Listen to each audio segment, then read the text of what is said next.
नमस्कार मित्रांनो, स्वागत आहे तुमचं आताच्या ब्रेकिंग न्यूजमध्ये। मित्रांनो, निर्धन रुग्ण निधी शिल्लक नसल्याच्या कारणामुळे रुग्ण उपचारापासून वंचित राहू नये यासाठी सर्व धर्मादाय रुग्णालयांनी महात्मा ज्योतिबा फुले जन आरोग्य योजना, आयुष्मान भारत योजना लागू कराव्यात। तसेच राष्ट्रीय बाल स्वास्थ्य कार्यक्रम इत्यादी आणि अन्य सर्व आरोग्याशी संबंधित योजना लागू कराव्यात अशी महत्त्वपूर्ण शिफारस विधी आणि न्याय विभागानं सोमवारी राज्यातील सर्व धर्मादाय रुग्णालयांना दिलेल्या आहेत। याबाबतचा शासन निर्णय देखील या विभागानं सोमवारी जारी केलाय। प्रसूती दरम्यान महिलेला दीनानाथ मंगेशकर रुग्णालयामध्ये दाखल करण्यास टाळाटाळ केल्याची बाब निदर्शनास आलेली आहे। या घटनेची चौकशी करण्यासाठी धर्मादाय विभागाची चौकशी समिती गठीत करण्यात आली होती। समितीने केलेल्या शिफारशींच्या अनुषंगानं आवश्यक कार्यवाहीच्या सूचना दिलेल्या आहेत। त्यामध्ये धर्मादाय रुग्णालयातील आरक्षित खाटा, निर्धन आणि दुर्बल घटकातील रुग्णालयांसाठी नियोजित उपचार, शस्त्रक्रिया याकरता उपलब्ध करून देण्यासाठी सर्व धर्मादाय रुग्णालयांनी ऑनलाईन प्रणालीद्वारे मंत्रालयातील धर्मादाय रुग्णालय मदत कक्षाची पूर्व मान्यता घ्यावी।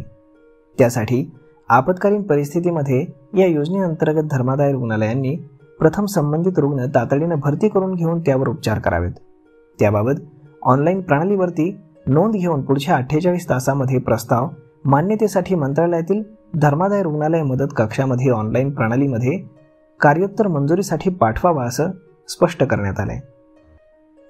तर मग आता नक्की धर्मादाय रुग्णालयांना काय सूचना दिलेल्या आहेत हेही पहा।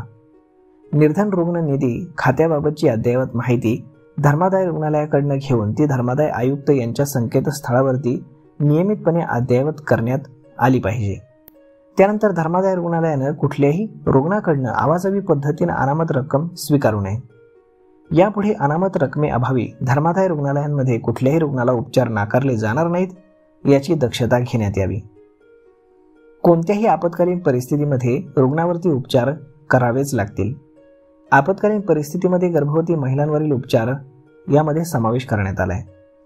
धर्मादाय रुग्णालयानं फार्मसी, रोग निदान चाचण्या किंवा बाहेरच्या हस्तांतरित केलेल्या चाचण्या याचे जे काही महसुली उत्पन्न आहे ते दरवर्षी तयार होतं त्याच्या 2% रक्कम ही FPI निधीमध्ये वर्ग करण्यात यावी अशा सूचना देखील करण्यात आलेल्या आहेत।